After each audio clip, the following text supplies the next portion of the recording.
ప్రతి ఒక్కరు ఎస్ఆర్హెచ్ 300 కొట్టాలి, 400 కొట్టాలి, 600 కొట్టాలి అంటున్నారు. కానీ రియాలిటీలోకి వస్తే ప్రతి మ్యాచ్ అది పాసిబుల్ అవుద్దా? పాసిబుల్ కాదు. మన ఎస్ఆర్హెచ్ అసలు ఎందుకు ఓడిపోతున్నాం మనం మాట్లాడుకుందాం. ఫస్ట్ ఏ టీం కూడా 2024లో మన టీం క్రియేట్ చేసిన ఇంపాక్ట్కి 2025లో బ్యాటింగ్ పిచ్చెస్ ఇవ్వరు. అది మనం కేకేఆర్ వర్సెస్ ఎస్ఆర్హెచ్ మ్యాచ్లో చూసాం. ఆర్సీబీ వర్సెస్ కేకేఆర్ మ్యాచ్లో బ్యాటింగ్ పిచ్ ఉంది, కానీ ఎస్ఆర్హెచ్ వర్సెస్ కేకేఆర్ మ్యాచ్లో స్పిన్ ట్రాక్ ఉంది. స్లో పిచ్ బాల్ పడ్డాక స్లోగా వస్తుంది బాల్. సో అది బ్యాటింగ్ పిచ్ అయితే కాదు. కేకేఆర్ కూడా ఫస్ట్ 16 ఓవర్లు స్లోగా ఆడి తర్వాత ఇంపాక్ట్ క్రియేట్ చేసి బాగా ఆడారు, కానీ వాళ్ళు ముందు నుంచి ఆడలేదు. బట్ మన వాళ్ళు మటుకు ఫస్ట్ నుంచి వెళ్ళిపోయి ఆలౌటారు. ఆడిన 4 మ్యాచ్లు 2 మ్యాచ్లు ఆల్అౌట్, 1 మ్యాచ్ 9 వికెట్లు. అక్కడే మనోళ్ళు మ్యాచ్ ఓడిపోయారు. పక్కాగా అక్కడే మనోళ్ళు మ్యాచ్ ఓడిపోతున్నారు. ఇట్లా ఆడితే కష్టం కదా. ఇంకొకటి వచ్చేసి మనోళ్ళు 10th ప్లేస్లో ఉన్నారు. 10th ప్లేస్ నుంచి క్వాలిఫై అవ్వాలి ఇప్పుడు.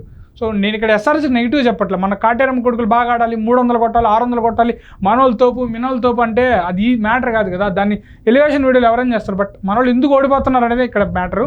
ఐ హోప్ మీరు అండర్స్టాండ్ చేసుకుంటారు అనుకుంటున్నాను. మీకు వీడియో నచ్చితే లైక్ చేయండి, ఇప్పుడే షేర్ చేయండి, సబ్స్క్రైబ్ చేయండి. మీరు ఎస్ఆర్హెచ్ ఫ్యాన్ అయితే కామెంట్ చేయండి.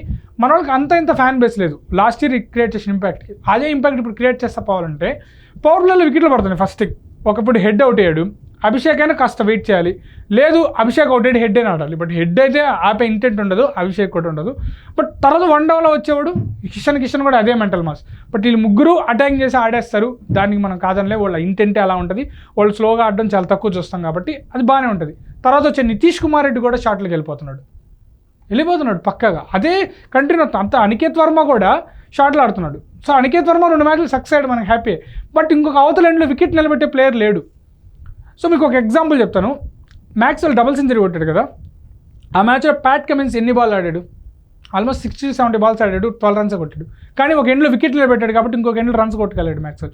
సో ఇది నాట్ ఓన్లీ నాకు సడన్గా అది గుర్తొచ్చు కాబట్టి చెప్పాను. బట్ క్రికెట్లో ఇది ఒక ఎండ్లో వికెట్ నిలబెట్టాలి. అప్పుడే 240, 280 పాసిబుల్ అవుతుంది. ఒకవేళ మన వాళ్ళు ఓపెనర్లే క్లిక్ అయిపోతే 300 వస్తుంది. సో దాంట్లో మ్యాటర్ ఏం లేదు కదా.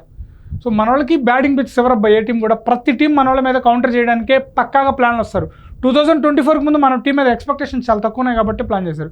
ఇంకోటి మన వాళ్ళు పవర్ ప్లే వికెట్లు పోతున్నాయి, మన వాళ్ళకి బ్యాటింగ్ పిచ్ ఇవ్వరు కాబట్టి ఇది మెయిన్. ఇంకోటి భువీని నటుని రీప్లేస్ చేయడం అయితే చాలా కష్టమైన విషయం.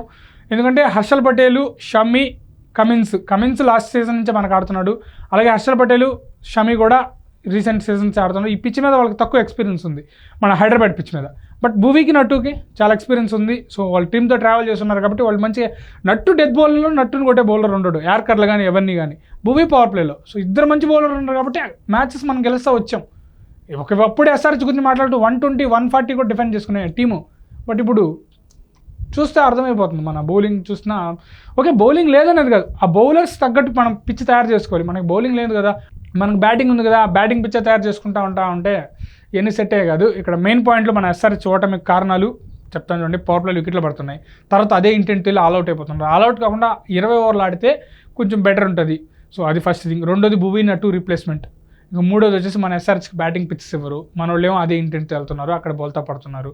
సో కేకేఆర్ కెప్టెన్ రహానే కూడా అదే అన్నారు, ఈ పిచ్తో నేను హ్యాపీగా ఉన్నాను అని చెప్పి కొంచెం స్మైల్ కూడా ఇచ్చాడు. ఎప్పుడైతే టాస్ పడిందో అప్పుడే నాకు అర్థం అనుకున్నా, ఇదేదో తేడా పిచ్ రా బాబు అనుకున్నాను. అందులో మనకు స్పిన్నర్స్ కొంచెం లేరు, అన్సారీ ఒక్కడే ఉన్నాడు. అలాగే జంపాన్ కూడా ఇంపాక్ట్ ప్లేకి తీసుకురావాల్సి వస్తుంది. ఒకవేళ అవసరమైతే ఇషాన్ మలింగా ట్రై చేస్తుంది. ఇంకొకటి కామిందు మెండిస్ కూడా left arm spin, right arm spin వేస్తారు కూడా, తను కూడా యూజ్ చేసుకోవాలి. సో మన ఎవరైతే ఉన్నారో బెంచ్ మీద వాళ్ళని ట్రై చేయాలి.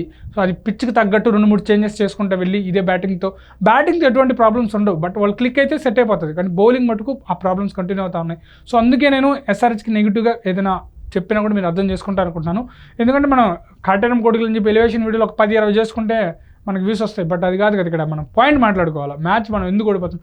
10th ప్లేస్ నుంచి మన వాళ్ళు క్వాలిఫై అవ్వాలని కోరుకుందాం. సో మన వాళ్ళు కంబ్యాక్ చేయాలని కోరుకుందాం. సో ఒకవేళ మన వాళ్ళు కంబ్యాక్ చేసిన తర్వాత ఈ వీడియో చూసినా మీరు అర్థం చేసుకోగలరని నేను కోరుకుంటూ ఈ వీడియోని ముగిస్తున్నాను. లైక్ చేయండి, షేర్ చేయండి, సబ్స్క్రైబ్ చేయండి. ఉంటాను. By, thanks.